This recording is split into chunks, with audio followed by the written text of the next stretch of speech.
We are back. This is Patito's Gang.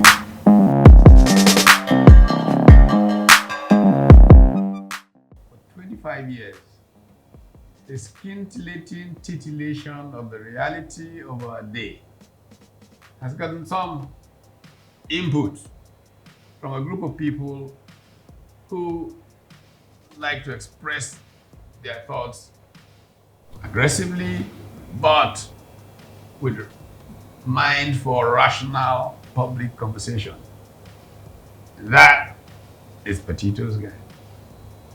It is appropriate that as we begin to mark 25 years of being on air, that we speak to the very art of public conversation. The German philosopher, often referred to as the philosopher of the public sphere, Jürgen Habermas, defines modernity and democracy as converging at a point where there is rational public conversation. It is this rational public conversation that defines how society makes choices and therefore how society makes progress.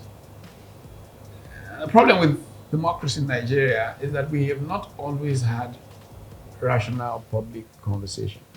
And very often it's a function of people trading abuses and stuff like that.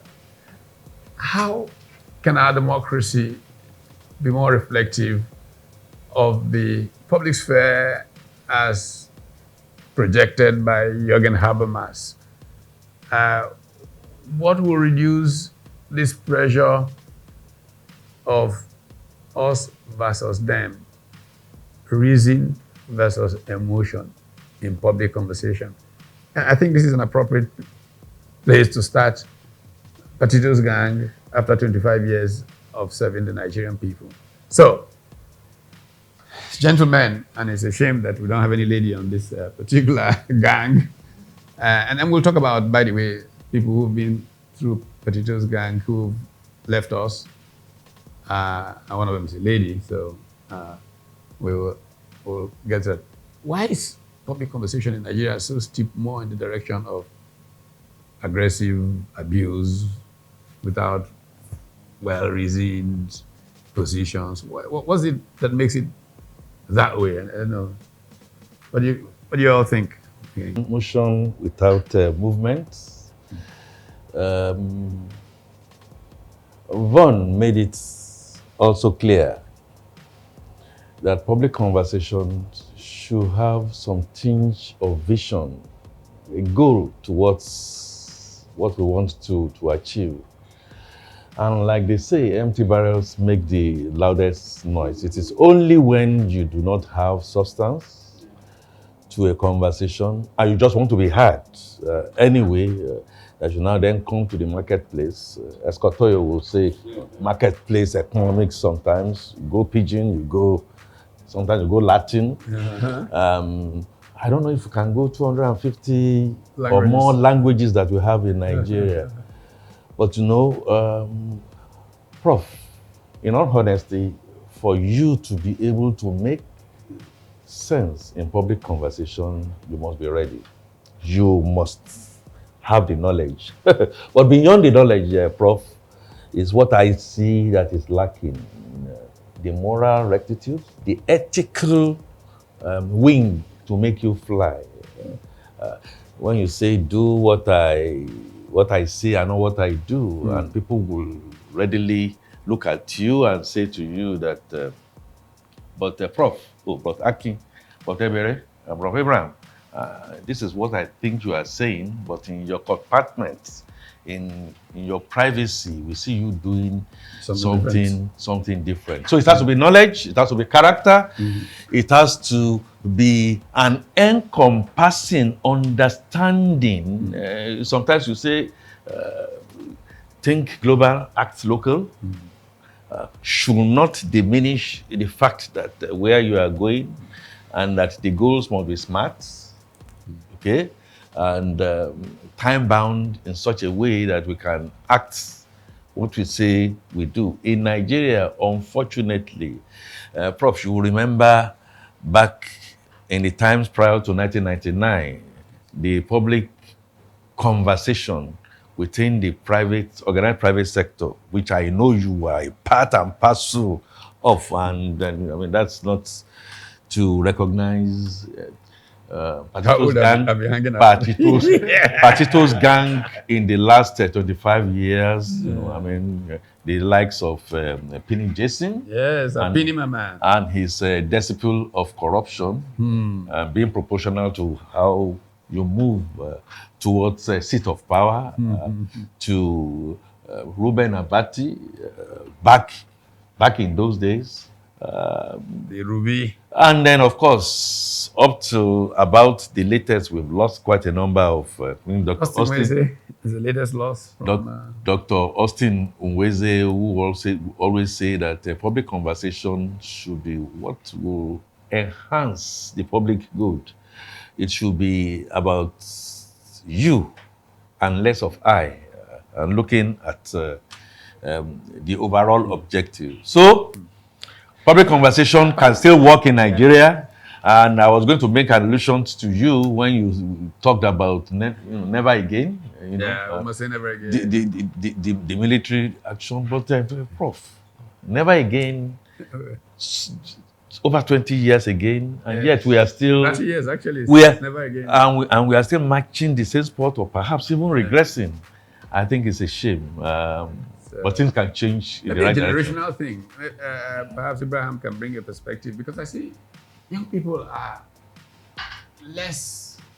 I mean, we were very research oriented when we were young, much younger. I'm not old, am I? No, you are still you are just 68 years young. You are 68 years young. You know, when we were in the university, I mean, we were really, very research oriented. Maybe I'm speaking for myself. I love the library and I spent a lot of time there. And, to make a remark on something, I would probably research it fairly well. But it seems like young people don't even want to educate themselves on what they're talking about these days. We just throw things over. And what's the problem? Is it that the academic culture has become weaker, poorer, or just general culture has become less tolerant? Why is Twitter or X or whatever it is now called just full of very emotional, brash, attempts at exchange rather than rational conversation? So for me, I honestly think that's just our way of coping, right? If you look at it from the fall educationally and all of that, the fact that the educational system is retrogressing other than even making progress, you see that other sectors that the young people have dominated seem to be thriving. I'm looking at the creative industry, for instance. Yeah. Look at music, look at arts and craft and all of that. But away from that, I think we are angry at the system. Yeah. We are really angry. We are angry at the system. We were chatting earlier, and then I know someone said we are from the set of people that are suffering, while you are from the set that enjoyed Nigeria. And really look at it, how much of youths get to benefit from government these days. We get to look at other ways and other means legally to be able to make these things happen. So we do not even regard some of the things you people regarded and all of that. And then away from that, technological advancement have helped ease some of these things. You might not need to go and sit in the library to access some of these things from your tabs or your computer and all of that. And these things are closer. So for us, we are able to leverage on some of these things and even improve some of these things. If you look very well, the youths have been able to contribute significantly and all of that. I've always identified with young people. People don't realize how I was even involved with NSAS, not as a planner or anything, but showing solidarity for it, coming out, wearing my NSAS t-shirt and all of that. Because any society that does not invest in its young is lost. All societies go through history. I mean, even in terms of economic development, compare how Spain and Switzerland or the other neighbor, Netherlands, developed differently. While Spain, from the wealth being poured into it from the conquistadores and all of that 250 years ago, Latin America was splurging the way Nigeria's elite are splurging today. Switzerland Netherlands and co were investing in their young people. 2 generations later, they were much more successful societies than Spain. And so that passion to engage young people has always been a part of my approach because I recognize that from history. However, what I seem to find is that the anger, justifiable maybe, sometimes prevents young people from rationally considering certain things. The emotion takes over. And it's understandable. You know, one of my favorite interests these days is trying to follow the work being done by a group at Harvard called the Center for Moral Cognition. What leads to the ease of emotion trumping reason in public conversation? You know, Joshua Green, who's the director, has written a book, Moral Tribes. And I think that perhaps a various perspective may help here. Yeah, exactly. Yeah, so... Yeah, Prof, sir, very well said, and also my colleagues on the table. I'm also looking at it from even the institutional framework, you know, to make public conversations thrive, especially in Nigeria, where, you know, sometimes the enabling environment is stifling the flow of public conversations. Just like Abraham said, young people now who hitherto before now haven't been coming out, maybe because of anger and disillusionment, you know, with the society. But now they are finding their way to government. And, you know, from an experience, you know, a few years down the line, I see that opportunity for even young people, when they enter government, now begin to use the institutional framework to make, you know, public discussions and conversations thrive. 2 days ago or so, there was a landmark judgment on, you know, NBC not sanctioning, you know, media houses, you know, on you know, their reportage or campaigns or your public. So this should be enhanced, you know, so much, where the room should be given from even government and the legislations and the laws we have to encourage or allow free discussions, free press. Freedom of expression is a major issue in Nigeria. But yeah, we're going to go to a break quickly, but let's Nasser Sidi Ali, who's joining us from Kano, pitch in here. Nasser, what's your thinking about the state of public conversation today in our country? Oh, good morning, Prof, and good morning, everyone. The state of public conversation for me, it's more of in a retrogressive state. Public conversation has virtually declined so much that people don't sit down and discuss issues as pertains or as it affects the country. Like you said, or the other presenter said, these days there is so much decay in the educational system. Before, when we were in the university, for instance, just some few months back, say somewhere around 2005, you find group of students sitting together and discussing the state of the affairs of the nation. You find people sitting down having public discussions. But now that does not exist anymore. When we found ourselves in Lagos, in the NYSC program, for instance, you find people coming from southwest, people coming from southeast, people coming from north. But today, even NYSC, people choose where they want to go. People choose their comfort zones. If people are posted to places where they don't want or where they feel it's not their comfort zone, they simply go to NYSC and they change it. And institutions that are supposed to guard public conversations, for instance, National Orientation Agency, does that still you find exist? them. Pardon? Does that still exist? That's Oh, it does. use- Okay.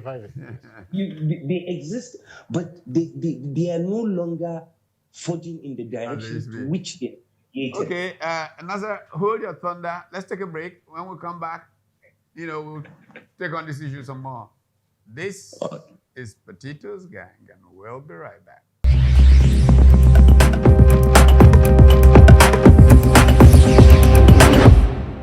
We are are back. This is Patito's gang. Now we're talking about public conversation. And as I was saying just before we went on break, that the atmosphere, the kind of places where we engage in public conversation, that those places are diminishing in our environment. How can we rebuild this? Because you can't really have a democracy without public conversation. Democracy is really about public conversation. What must we be doing to rebuild public conversation? Is it? May I ask again, is Yeah. democracy about public conversation these days? Not this democracy. But that's why we need to rebuild the democracy, because if it's not a public conversation, it cannot be democracy. Democracy Exactly. is a process of making choice. And choice comes from knowledge. Knowledge comes from exchange. The marketplace of ideas. Exactly. That's what it's supposed to be. But in the I last, see some things I hear on radio, for example, some debate programs. I beg to differ. I hear that coming from one of the stations and all of that. But that's very good. When we were in high school 50 years or so ago, it was normal. One of the first things we wanted to do was to join a debating society. And we had debates on public issues all over the place. I don't know how much of that is happening now. I mean, I could be wrong because I'm not there. But these are the things we need to do to encourage public conversation. Very well. Prof, in all fairness, they may be few, far between. I listen to radio, and in the past 1.5 to 2 years, I've seen debates by young people. Yes, growing. Yes. And the depth that comes from it is quite amazing. Fantastic. And be a nucleus maybe needs to be expanded. And that is where I need to now talk to my friend and my brother and my future leader, Abraham. Abraham, the father of many nations. It's true that you can be very angry. I have no doubt about it. I'll be shocked if Ebere and Prof and CD out there is also not angry. But anger sometimes throws the boiler ring out of place, and those are absolutely, there won't be anything for anybody. But we can be a bit much more structured. I think part of the anger also is the fact that, the young folks or the younger folks, the Gen Zs, feel that the public space is being Shrinking. overcharged by, people who are 60, who are 70, who are 80, who are party leaders, and who don't want to leave the scene. Yes. But those people also say to you, Abraham, it's not going to be a la carte. You can come into that space and begin to, assert yourself intelligibly. When you are angry and over angry, the orchestra goes out of tune. Because if you look at it, the orchestra is the black key and the white key. You could play the black key and you have some tunes. You could play the white key, but when you are able to combine them, I'm talking about the experience of the old and aged, who will have the moral bearing that they are nothing but mentors, and they all just have their shoulders for you to patch on. But what some of the things I begin to see, Ebere, you are going there, and then you turn right, is the fact that sometimes it goes beyond age. I have seen public conversations in ways and means that I have seen a lot of energy, I've seen a lot of just far coming that the elderly ones don't see. And then suddenly you get into a crossroad, and then you begin to fall through the cracks. So whether you are young, whether you are mid, whether you are old, the big C in the room, the corruption thing knows no bounds. I always believe that public conversation can still work. Let the youths galvanize, come together. Let the youths not make the mistakes that the much more elderly ones have made in terms of, yes, it has to be Ebere. If it's not Ebere, nobody else. It has to be Aki. If it's not Prof, it doesn't happen. Let's all cluster together, look for those amongst us and support those amongst us and get into a situation where you get into the arena Learn with 1 feet, not with 2 feet. Yeah, go ahead. Learn from the experience of others. Learn the ropes, learn the processes so that you don't fall on the banana peel. Yeah. My 2 pence. Some of the young people say, how long shall we be learning? We'll be learning until we are 80 years old. Yeah, go ahead. I was going to say that actually. Thank you, Prof, for actually saying that. For me, our anger is a disruptive one, not negatively, but in the positive light, right? If you look at it very well, our disruptive nature was born out of the fact that, like it has been mentioned and established, the older ones are not actually allowing us to breathe, right? If you look at the NSAS protest very well, it was born out of conversations. Yeah. The fact that we have had enough of this. Yeah. In fact, if you look at how when the NSAS protests progressed, you'd see that it was no longer even about police brutality. No. It was it now Face of society. went on to other issues in the society. Compassion. From lack of government structures, lack of quality education, water, good roads, amongst a host of others. We pay taxes, we do not see this. You speak, and then you begin to gag the media houses and all of that, not to be able to speak, and all of that. We have been able to use Twitter space to our advantage over the years. At some point, the government shut it down. Was going to make And all of that. was going to make an attempt to shut it down, and then they gave you a feedback. You remember the feedback they gave you? Lazy youths who only just come out in the open to abuse. But you don't And it allow was the laziest people who said it. you don't allow that to even touch you. The In any NSAS way. protest did not. If some people felt, because there was no leadership, it was not going to go anywhere. But it was coordinated. Yes, there was We leadership. had proper coordination. Leaders Not in the without, traditional way And we saw leadership which as was- one man. Exactly. leaders We without came, titles. we call it. came with our Yes. own approach, which is quite different from the Which is a better conventional approach way. to leadership, If by you the way. could, if there was a face to the NSAS protest, I bet you that person would have been arrested or picked up No, beyond being arrested, the cooperative state in post-colonial Africa incorporate the person. quickly. Find some way, And then appoint everything him just- something and finish him. Abraham, if I may Exactly. compliment what you're saying, yes, of course, the youth, a lot is expected from you, from you guys, to begin to drive these conversations. But there's a middle way, which is rising in the country. If you notice, the rise of civil societies. Civil societies are coming up so much now, and in the civil society, the youth, the elderly, they all congregate. And if you notice, during the last dispensation, the elections, from the primaries to the main elections and post-elections, you saw how civil societies were galvanizing in the public space and talking so much about expectations, about things that haven't gone well. And also, even now, when the government has taken place, they are monitoring and checking and talking about things. So, An important part of this is how young people link up across the country. And Nasser, and I think that's something I'd like you to weigh in on from Kano, because one of the strengths we had as young people is that we were very national in our scope. Our friends were in Kano, they were in Calabar, there's a little less of that. One of the games that these people played against young people during the NSAS thing was to try to split them on regional lines. At 19, as a student leader, I was talking to the number 2 man in the country. And my friends from Nasarawa were there. My friends from a schoolmate of mine from secondary school in Ibadan was a very active person in student movement at that time. He's a very senior doctor now. You see, everybody grows and matures. All of us engaged. At 21, we forced cabinet reshuffles.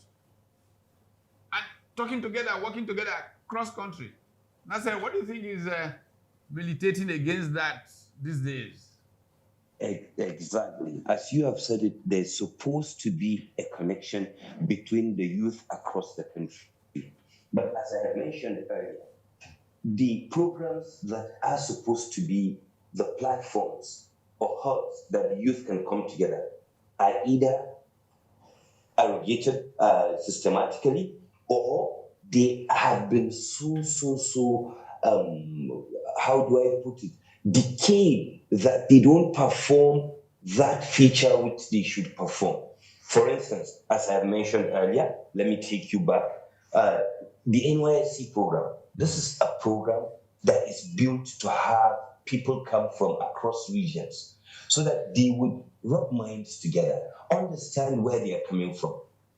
But Now, these days, everybody does their youth service within their region. That's one. Secondly, let's go back to the NSAS program, the NSAS protest that you all raised. A lot of people from Lagos that I spoke with when I was in Lagos a few days after the NSAS, they were like, Kano, with all the numbers, you people couldn't come out and protest. And I was like, okay, what you people didn't understand or what it's been promoted is systematically the government is trying to put this cut between the youth even before they start coming together.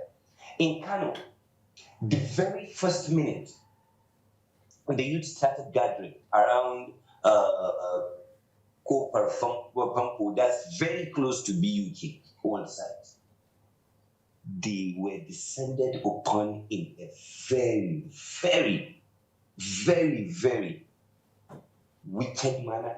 There were police with batons, with live bullets. They dispersed the crowd in few minutes because they were afraid that if Kano starts the protest, most of the states in the northwest or in the north generally would take up, and they didn't want that. So there's a discord that's being planted every day so that the youth don't come together, and they have succeeded. And even when it comes to our political campaigns these days, which I wanted to raise, there is no time that I have seen a decay like the last campaigns. Almost most of the candidates will just come and they'll come with bags of money and they will tell the youth, okay, put yourselves in groups. And at the end of the day, nothing is said. You just hear praise slogans, praise songs, and they share money and go. That place is supposed to be for a public discussion. That place is supposed to be a place where the candidate engages, especially the upcoming politicians and the youth that are going to be a backbone of the society. Thirdly, when you look at the economy of Nigeria today, the economy is playing a vital role in ensuring that the youth cannot gather together and start any public discourse.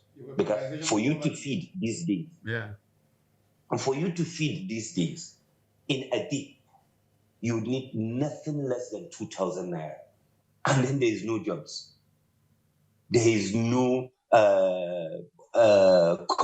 communal living that we were living. When I was a younger person, you find people from the neighborhoods that are close to us, our neighbors, next door neighbors. Everybody gathers. Oh, this person's house, they cook good food, and we all go and eat in one person's house. But today, no. If you are in your house, somebody knocks and you are eating. You find a place where you can hide that one plate that you were able to bring to your house. You would hide it. So there is no avenue where we would gather together again and have these conversations. The only avenue that we have is the football matches that we go to watch in the evening. You still remember that I have a viewing center, right? When people gather there, it's no longer about the public discourse that we had wanted or we had intended that the viewing centers should be. Like me and some of my friends that we have these viewing centers. The people will just gather and immediately after the football, they all disperse because they are going to go and look for where the next meal is coming from. So there's a lot of challenges that are out of time. hampering the public discourse. Well, thank you. It's a very important subject. We can't make progress unless we truly have a democracy where there's public conversation that is rational. And so maybe it will take constitutional reform or the building of political parties that really understand this as a very central point of democracy, to institutionalize it. Whatever it takes, we need to deal with it. This has been Patito's Gang in its 25th year, and I want you to continue conversing even after this show, and we will get back next week. This is Patito's Gang.